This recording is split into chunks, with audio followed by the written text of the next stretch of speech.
eto, fruit salad na macaroni. Mapahandaan man o kaya'y simpleng okasyon sa inyong bahay, ay gawin mo na yan. Ay di ka naman ganong mahihirapan. Kasi nga'y pagsasama-samahin lang naman yan. Ayan, macaroni, kalahating kilo. At itong fruit salad sa lata, medium size lang ha. At keso syempre, para malasa. Creme densada ang gamitin mo, ay para makatipid ka. At saka nga eto, 1/4 na mayo. Ayat yung macaroni mo, palambutan mo. Ay wag mo namang lalabugin. Yun bang tamang lambot lang, sapat na.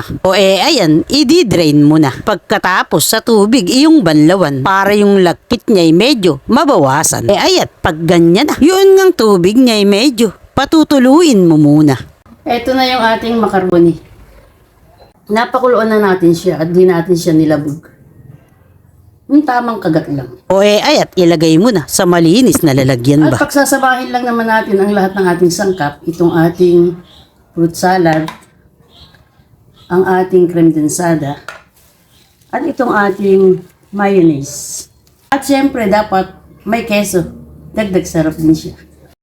Ayan ang ating fruit salad. Sa macaroni, isasama mo. At pagkatapos itong ating creme densada, ay ito nga ang ginamit ko. Para nga sabi ko, makatipid ka, diba? At yung mayonnaise, syempre, ilagay mo na. Ayan, ganyan nga lang. Hindi ba't sabi ko nga'y pagsasama-samahin lang naman. Ayat, kapag nga napagsama na, itong ating keso, sa maliliit na sukat, hiwain mo. Ayat, ilagay mo. Isama mo uli. Haluin mo uli. Isang lata lang naman ng creme densada ang nilagay ko, diba? Tikman mo kung ang tamis ay ayos na. Di ayos na. Pero kung kulang pa, mag-add ka ng konting kondensada. Tatansyahin mo yung lasa. Yung bang tamis na okay sa yung panlasa. Ay, naniniwala ka ba? Ang mahusay na kusinera. Magaling manansya.